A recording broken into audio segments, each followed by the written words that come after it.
And welcome back, everyone, to the Bitcoin Business Bureau. I'm your host, as always, LitecoinLeader. Got a lot of things to talk about today. I'm going to tie a few things together, some about the financial markets, real estate, cryptos, how this all goes together. And I'm going to focus on something I've talked about in the past, not too much, but I've seen it come up in other financial channels. It's called the Cantillon effect, or the Cantillon effect, if you want to anglicize it. It's named after, I think it's English and French, a financial guy, like an economist. He was an economist from like a few centuries back, and he created something called the Cantillon effect, or he described it that way. And it basically, just in simple terms, I don't need to point you up here and show you an over video. I'm just going to tell you the simple term is that the Cantillon effect is that he who gets the money first in an economy, new money, gets the most benefit. So I'm going to explain that with an example, and then I'm going to build this into real estate, and then maybe we can extend it to crypto. I'm not sure, but I'll give it a shot. So, okay, first off, the Cantillon effect. This is a simple example. Let's imagine that there's a fundraiser, and there's an organization that does a fundraiser. I'm going to call it a bake sale once a month. Okay, once a month, we're going to sell 10 cakes for $50. It's a fundraiser. That's a little bit pricey for a cake, sure. But they're going to try to raise $500 a month, and every month they've been successful in selling out 10 cakes. So they're not looking to get more or whatever, but they have 10 cakes, $50. They make $500 a month. It's great. Well, I'll call her Sally. Goes and she wants to start her own business, and she's decided that she's going to open up a cake store or a bakery, and she goes and gets a small business loan for say $10,000.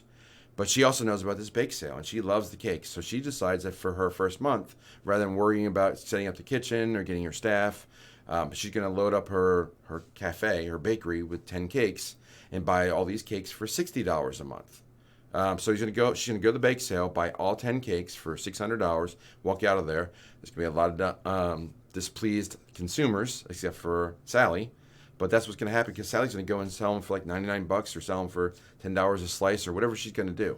But that's her business model. That's what she's going to do with that. And remember, she has $10,000 from the bank. So she got that money first. She's bringing that new money to the bake sale and going to buy everything out. So what's going to happen next month?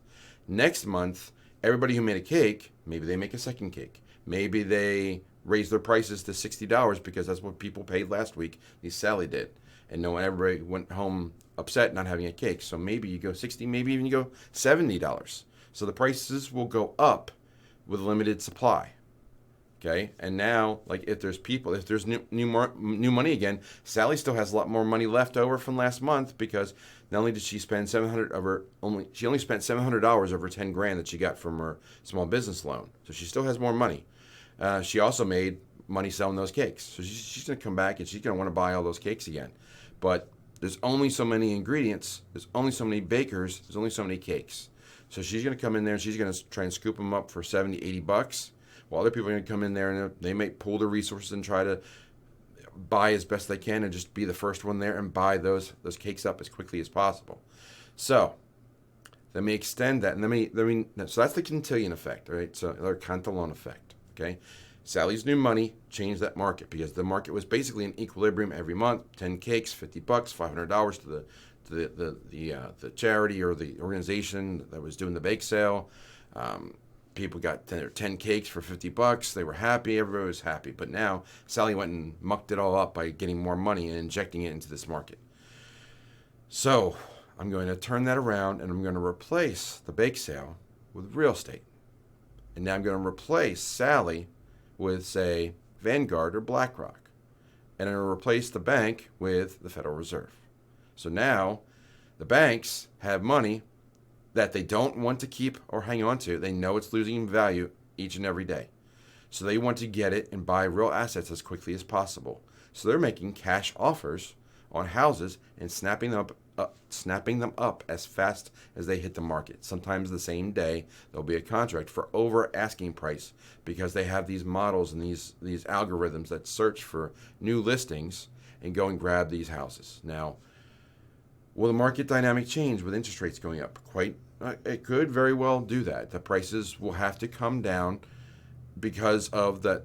In a normal market, which I don't think we're in a normal market, what would happen is that with interest rates going up, prices have to come down because payments are basically the same for people, and that's the number one thing that people look at when they're buying a house. Like, they can afford $2,000 a month, whatever that buys them for a house. That's what they can afford, and that's what they're approved to go buy against. And there are some people, and I talk to people all over the country in various different real estate markets, from California to Georgia to Oklahoma to the Northeast. It's pretty much the same. It's pretty much, this is what's happening. It's like, so normally what happens is that with limited supply, prices, even with limited supply, when interest rates go up, prices will come down because the payments have to remain the same and the buyers have to get in there. But what's happening is that we have these other buyers entering the market with all this new cash that they're looking to snap up whatever they can, because they believe that these assets that they're going to buy for dollars today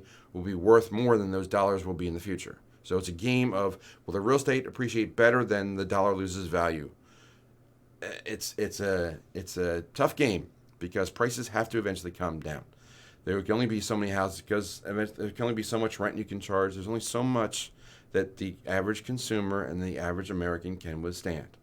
And this is not unique to an American market either. And I'm not nearly as tight with other markets, but I know that the average price in a house in Canada is extremely high. And imagine just being everywhere San Francisco. It's just, or everywhere being Malibu. No one can afford a house. No one can afford, like, you have to get $1 million condo in Miami. That's about all you can afford, and most people can't afford that. So how's this going to play out? How's this impact crypto? Well, we're all trying to figure that out. What we do know is that half a point is not much of a factor, but prices will go up. Prices will go up. Supply is going down. But it's a very, very dynamic market, very fluid, and we're all trying to figure this out. And we know what the cancel-on effect does. New markets change, like, they are a perturbation. They're like just a dropping a pebble in a picture a calm lake. Like, the surface of the lake is completely still, completely flat. I get my hands in there. But now I drop a pebble, and now the ripples start to come out. That's a perturbation of the still water. So this changing, the Cantillon effect is a type of perturbation, adding new money to a market. Other perturbations exist, where changing interest rates, changing payments, changing buyers, changing supply, all these different factors weigh in. And real estate is a very local market. So I expect hot markets to stay hot for a little while longer until interest rates really start creeping up. And only if and only when these other buyers start falling by the wayside. It's going to be very hard to buy real estate until prices start to come down, because the interest rates are going up and the prices are just going to be unaffordable. And how the average consumer, the houses are in the unobtainium market. So now for crypto, prices continue to go down as they try to manipulate that market, despite all the current factors that say everything should be going up. So again, you can only hold the beach ball under the surface of the water for so long. Everything seems to be pointing towards that things are going to go up. It's just a matter of time, and that's the hardest thing to predict.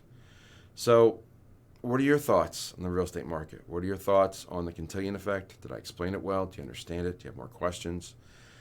Do you understand these markets better than I do? I'm certainly willing to listen and learn. If you have other videos I should be watching to try and piece all this together, I'm more than happy to.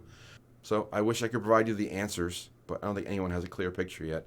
We're just trying to figure it all out as we go. So, lots said today.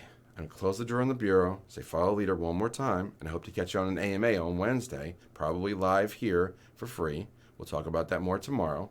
Happy Mother's Day, belated to everyone that had enjoyed that this weekend. I hope you had a good one. And I hope whatever gift that you got, I hope it includes also an upward trend for our cryptos. So, lots said today. I will talk to you soon. Take care. Yeah.